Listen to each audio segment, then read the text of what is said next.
Hello friends, welcome to Sports All Rounder YouTube channel. Kabaddi தான் PKL 12 தான் தமிழ் தலைவாஸ் தான். S இன்னும் 2 நாள் தான் இருக்குது ஆப்ஷனுக்கு. Very good. இப்போ என்ன பேச போகிறோம் அப்வியஸ்லி தெரிஞ்சிருக்கோங்க எல்லாருக்கும். நேற்று ஒரு நேர் தான், அவர் பேர் அருண்குமார். அவர் தான் சொன்னார், சார் நிதிஷ்குமார் சாயங்காலமாக இதுக்கு வர போகிறாங்க, இன்டர்வியூ ஒன்று வருது, அதை பார்த்து தமிழில் சொல்லுங்கள் என்ன சொல்கிறாரு அப்படின்னாங்க. வந்து 5 மணிக்கு தான் வந்தது. ஸோ கடன்னு அவங்க என்ன சொன்னாங்களோ அப்படியே டிரான்ஸ்லேட் பண்ணிடுறேன். ரைட். எதுக்கு நீ இதெல்லாம் பேசுகிறேன்னு நினைக்கிறவங்களா இங்கேருந்து அப்படியே போயிடலாம். அவங்க டயத்தை வேஸ்ட் பண்ண வேணாம். யார் யார் என்ன வேலை பார்க்குறீங்களோ போயிடுங்க. யார் யாருக்கு இன்ட்ரெஸ்ட் இருக்கோ கேளுங்க. இப்படி சக்ஸஸ் எப்படி வருது, எப்படி ஒவ்வொருத்தர் கஷ்டப்பட்டு மேலே வராங்கலாம், இவங்கெல்லாம் ஒரு உதாரணம். And Nitish Kumar, as left corner, போன சீசன் 22 மேட்ச் விளையாண்டார், 77 டேக்கிள் பாயிண்ட்டுங்க. ஆமாம், பெஸ்ட் டிஃபெண்டர் அவார்டு வேறு கிடச்சிது. ஆவரேஜாக 3.5 பாயிண்ட்ஸ் பர் மேட்ச்சு. அண்ட் ஹைஃபையே 8 வாட்டி எடுத்தார். இவரே 8, ஷாதுலாம் இதுக்கப்புறம் தான். இத்தேஷ், ஷாதுலு, கத்திரி இவங்களாம் இதுக்கப்புறம் தான். இவர் தான் நம்பர் 1 பார்த்துங்க. ரைட். அவரோட இன்டர்வியூ எடுத்தது கடை நான் சொல்லிடுறேன்.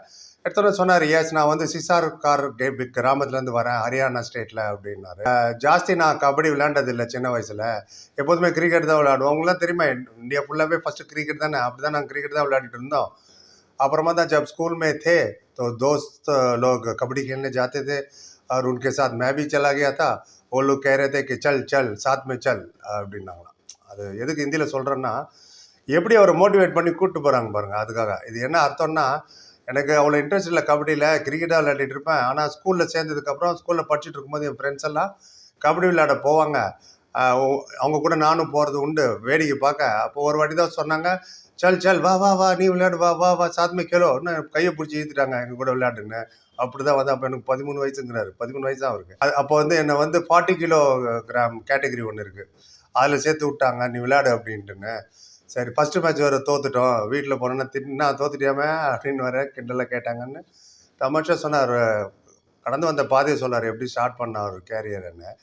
வேறு எதுவும் எனக்கு ஞாபகம் இல்லை அந்த மேட்ச்சில். தோற்ற அது ஞாபகம் இருக்குது. 7th 8th ஸ்டாண்டர்ட் வரைக்கும் ஸ்டடீஸ் ரொம்ப நல்லா படிச்சுட்டு இருந்தேன்.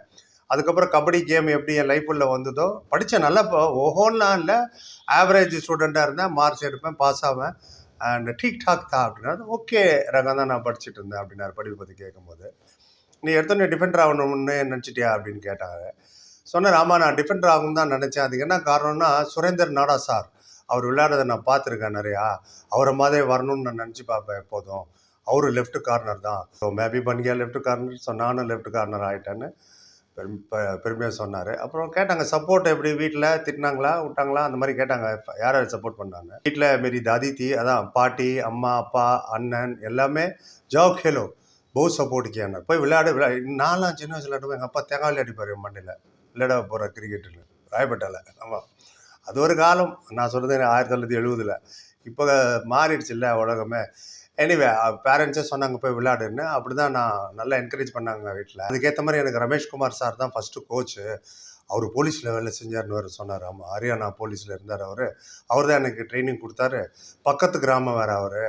எனக்கு மட்டும் இல்லை, அவர் டியூட்டி முடிச்சு வந்து எல்லோரும் கூப்பிட்டு ட்ரைனிங் கொடுத்துட்ருப்பார். அவர் பாருங்கன்னா, அவர் ஆஃபீஸ் டியூட்டியும் முடிச்சு போலீஸ் வேலை முடிச்சுட்டு வந்து பசங்களுக்கு ட்ரெயின் பண்ணுறாருன்னா ஸ்போர்ட்ஸில் எவ்வளோ இன்ட்ரெஸ்ட் இருந்திருக்கணும். அதான் பாய்ஸ் அண்ட் கேர்ள்ஸ் உங்களுக்கு நான் சொல்கிறேன், ஸ்டடீஸ் ஒரு பக்கம் போட்டால் பேரலாக ஸ்போர்ட்ஸோலேயே இன்வால்வ் ஆகுங்க நீங்கள். அது கிரிக்கெட்டோ, கபடியோ, செஸ்ஸோ, கேரம்போர்டோ, டென்னிஸோ, இன்னும் எத்தனை விதமான கேட்டகரிஸ் இருக்குது. So occupy yourself. அப்போ தான் உங்களுக்கு வந்து ஸ்போர்ட்டிங் ஸ்பிரிட் வரும். எந்த ஒரு விஷயத்தையும் ஈஸியாக எடுத்துப்பீங்க.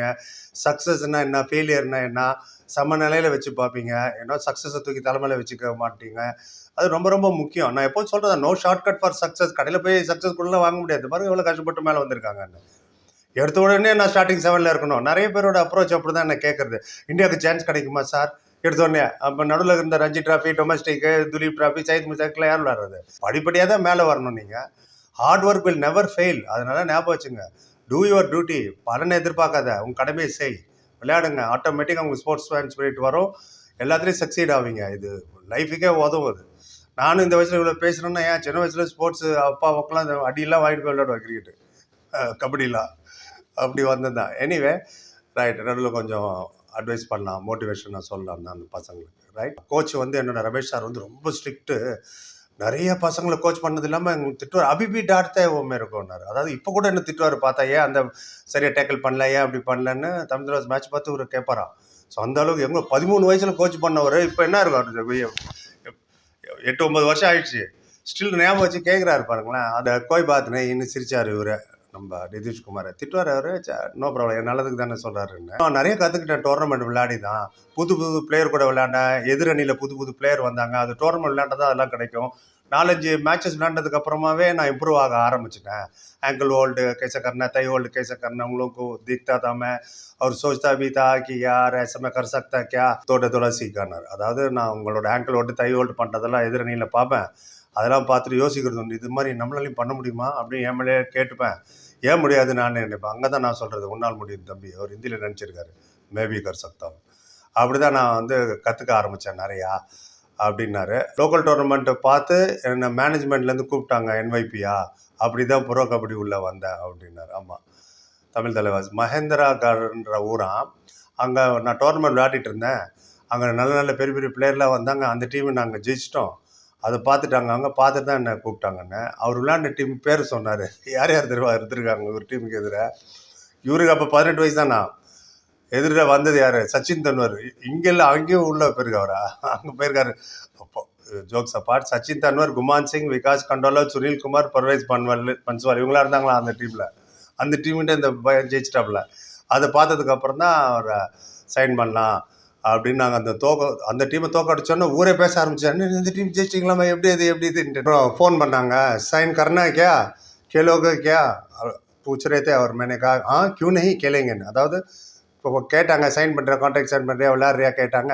ஏன் விளையாட மாட்டேன், விளையாடுவேன் கேளுங்கன்னு. எனக்கு ஒரு இன்சிடென்ட் தான் ஞாபகம் வருது. இப்போ சச்சின் டெண்டுல்கரில் மாஸ்டர் பிளாஸ்டர் 1989 தாங்க அவர் டெபு. பாகிஸ்தானுக்கு போனார் டெஸ்ட் மேட்ச் விளையாட, 3 டெஸ்ட் மேட்ச்சு. நம்ம ஸ்ரீகாந்த் தான் அது கேப்டன், கிருஷ்ணமாச்சாரி ஸ்ரீகாந்த். அப்போ என்னாச்சுன்னா, அதான் ஃபஸ்ட்டு மேட்ச்சு. 16 வயசு அவர் போகிறார் அங்கே விளையாடுறதுக்கு. எதிர யார், இம்ரான் கான், வசீம் அக்ரம், வக்கார் யூனஸ், ஆக்கிப் ஜாவேத், பெரிய பெரிய ஃபாஸ்ட் பவுலர்ஸு. அதில் வக்கார் யூனஸ் வந்து ஒரு பவுன்சர் போட்டுங்க. இவரு சித்துவும் விளையாடிட்டு இருக்கும்போது ஒரு பவுன்சர் போட்டு மூக்கில் அடிபட்டுது. 1989 கதையை சொல்கிறேன். அப்படியே ரத்தம் கொட்டுது பிச்சில். உடனே ஃபிசியோலாம் வந்துட்டாங்க. அப்போல்லாம் அவ்வளோ உங்களுக்கு ஃபெசிலிட்டி கூட கிடையாது. வந்தப்போ கேட்டிருக்காங்க, எப்படி சரியா இருக்கியா, விளையாடியா, வா வா உள்ளே போயிடலாம் ட்ரெஸ்ஸிங் ரூம்னு. மே கேளுங்க அப்படின்னாராம். அதாவது நான் விளையாடுவேன் அப்படின்னாராம். ஆமாம், மூக்கில் பேண்டேஜ் எல்லாம் போட்டு விளையாடிருக்காரு அவர். அப்போவே யார், வக்கார் யூனஸ் அப்போவே 150 கிலோமீட்டர் ஸ்பீடில் போடுறவர் டெஸ்ட் மேட்சை. நினச்சி பாருங்கள், மே கேளுங்க, அந்த ஒரு வைராக்கியத்தோடு என்னால் முடியும் அப்படின்னு எங்கே இருக்கார் பாருங்க சச்சின் டெண்டுல்கர். அதான் சொல்கிறது, ஆப்பர்ச்சுனிட்டி வரதே கஷ்டம், கதவு தட்டுறது இல்லை கஷ்டம், வந்துச்சுன்னா விடாதீங்க, கப்புன்னு பிடிச்சிக்கணும். அப்படியே நம்ம திரும்பி இவருக்கே வந்துடுவோம், நம்ம நிதிஷ்குமார். நான் எக்ஸ்பெக்ட் பண்ணவே இல்லை இவ்வளோ சீக்கிரம் என்ன சைன் பண்ணுவாங்கன்ட்டுன்னு. வீட்டில் போய் சொன்னால் யாருமே நம்பல வீட்டில். அது பிகேல விளையாடுறது எல்லாருக்கும் சந்தோஷம். அண்ட் என் கிராமம், என்னோட வில்லேஜ், ஃபேமிலி, என் கோச் எல்லாருக்கும் ரொம்ப ரொம்ப ஹாப்பி, ரொம்ப சந்தோஷமாக இருந்தது. கேம்புக்கு வரும்போது ஸ்டார்டிங்கில் அஸ்வன்குமார் தான் என்னோட கோச்சுன்னார். அஸ்வன்குமார் பேரில் செலக்ட் பண்ணியிருக்காங்க. அண்ட் அஸ்வன்குமார் வந்து எங்கள் ஊருக்கு பக்கத்து ஊர் தான். அப்பப்போ எங்கள் கிராமத்துக்கு வருவார் மேட்ச் பார்க்க. நான் விளையாடுறதில் அவர் பார்த்துருக்காரு அப்போத்துலேருந்தே என்னை நோட் பண்ணியிருக்காரு. எனக்கு முன்னாடியே அவர் தெரியும். அதனால தான் என்னை வந்து ஈஸியாக ஸ்பாட் பண்ண முடிஞ்சுது அவரால். ஃபஸ்ட்டு நான் கேம்ப் வரும்போது ரொம்ப பயமாக இருந்தது. பெரிய பெரிய பிளேயரு, பெரிய பெரிய seniors. But I was happy. என்னை நல்லா வெல்கம் பண்ணி எல்லோரும் என்னை கோச் பண்ணுறதாகட்டும், பேசுகிறதெல்லாம் பார்க்கும்போது தான், ஓஹோ, நம்ம கிராமத்தில் 2 டோர்னமெண்ட்டுக்கும் இதுக்கும் எவ்வளோ வித்தியாசம் இருக்குப்பா, இது வேறு இல்லை, லீக் வேறு லெவலில் இருக்குது இந்த டோர்னமெண்ட்டு. ஏன்னா அதுலேருந்து கற்றுக்கிறது நிறைய கற்றுக்கிட்டேன். ரொம்ப ரொம்ப ஹாப்பி. அஸ்வன்குமார் சார் தான் என்னை ஊருக்கு கூப்பிட்டு கண்டுபிடிச்சது அப்படின்னாரு. என்னோடய ஃபஸ்ட்டு மேட்சை வந்து அகமதாபாத் தான் நடந்தேன் அகேன்ஸ்ட் டெல்லி. அதில் நான் சப்ஸ்டிடியூட்டாக இருந்தேன் அப்படின்னாரு. அப்புறம் பாக்கியெல்லாம் பார்ட் 2ல் சொல்கிறேன். இதுவே ரொம்ப பெருசாக போச்சு, இன்னும் இருக்குது பெரிய இன்டர்வியூ. அதை பார்த்துட்டு உங்கள் ஒப்பீனியன் சொல்லுங்கள். பார்ட் 2 வேணா கேளுங்க, போடுறேன். நீங்கள் நினைக்கிறீங்க இதை பற்றி பார்க்கணும்னு நினைக்கிறீங்கன்னா போய் பாருங்கள். அவங்களோட யூடியூப் சேனல்லே இருக்குது, ப்ரோ கபடியில் இருக்குது, ட்விட்டரில் இருக்குது, இன்ஸ்டாவில் இருக்குது, எல்லாத்துலேயுமே இருக்குது அவங்க ஹிந்தியில் பேசுகிறது. அதை நான் அப்படியே தமிழாக்கம் பண்ணியிருக்கேன், அவ்வளோதான். ரைட். பொறுமை பார்த்ததுக்கு முன்னாடி லைக், கமெண்ட், ஷேர், சப்ஸ்கிரைப். சந்திங்க. Thank you so much.